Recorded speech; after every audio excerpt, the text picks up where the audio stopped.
विश्वरत्न doctor Babasaheb Ambedkar यांच्या 135व्या जयंतीनिमित्त भीमसेना व्यायामशाळा टिपरी संघाची वार्षिक बैठक उत्साहात पार पडली। या बैठकीत उत्सव अध्यक्षपदी विशाल शिंदे यांची निवड करण्यात आली।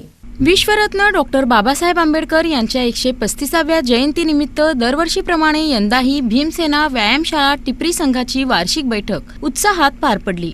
या बैठकीत नव्या पदाधिकाऱ्यांची निवड करण्यात आली। या कार्यक्रमामध्ये भीमसेना व्यायामशाळा टिपरी संघाचे आधारस्तंभ अभिजित वाघमारे तसेच संस्थापक रोहित नागमोडे यांच्या उपस्थितीत बैठक घेण्यात आली। यावेळी किरण कांबळे, अमोल कदम, तुषार चंदनशिवे, नितीन नागमोडे आदी मान्यवर उपस्थित होते। उत्सव अध्यक्ष म्हणून विशाल शिंदे यांची निवड करण्यात आली असून कार्याध्यक्षपदी तुषार वाघमारे यांची निवड झाली। उपाध्यक्षपदी रितेश क्षीरसागर व ऋषिकेश वाघमारे यांची निवड करण्यात आली। सचिवपदी अझर शेख तर सहसचिवपदी आदित्य बेसरे यांची निवड करण्यात आली। खजिनदार म्हणून अभिनय शिवशरण तर सहखजिनदार म्हणून शिवा नागमोडे यांची जबाबदारी निश्चित करण्यात आली। सोशल मीडिया प्रमुख म्हणून राहुल जाणवले, यश वाघमारे, पृथ्वीराज शिंगे, राज वाघमारे व भीमा वाघमारे यांची निवड करण्यात आली। सल्लागार म्हणून प्रमोद वाघमारे, सचिन चंदनशिवे, शैलेश वाघमारे, बापू चाबुकस्वार, नामदेव गावडे आणि महेश वाघमारे यांची निवड करण्यात आली। बैठकीत सर्व पदाधिकाऱ्यांनी डॉक्टर बाबासाहेब आंबेडकर यांच्या जयंतीनिमित्त विविध सामाजिक, सांस्कृतिक व प्रबोधनात्मक कार्यक्रम मोठ्या उत्साहात साजरे करण्याचा निर्धार व्यक्त केला।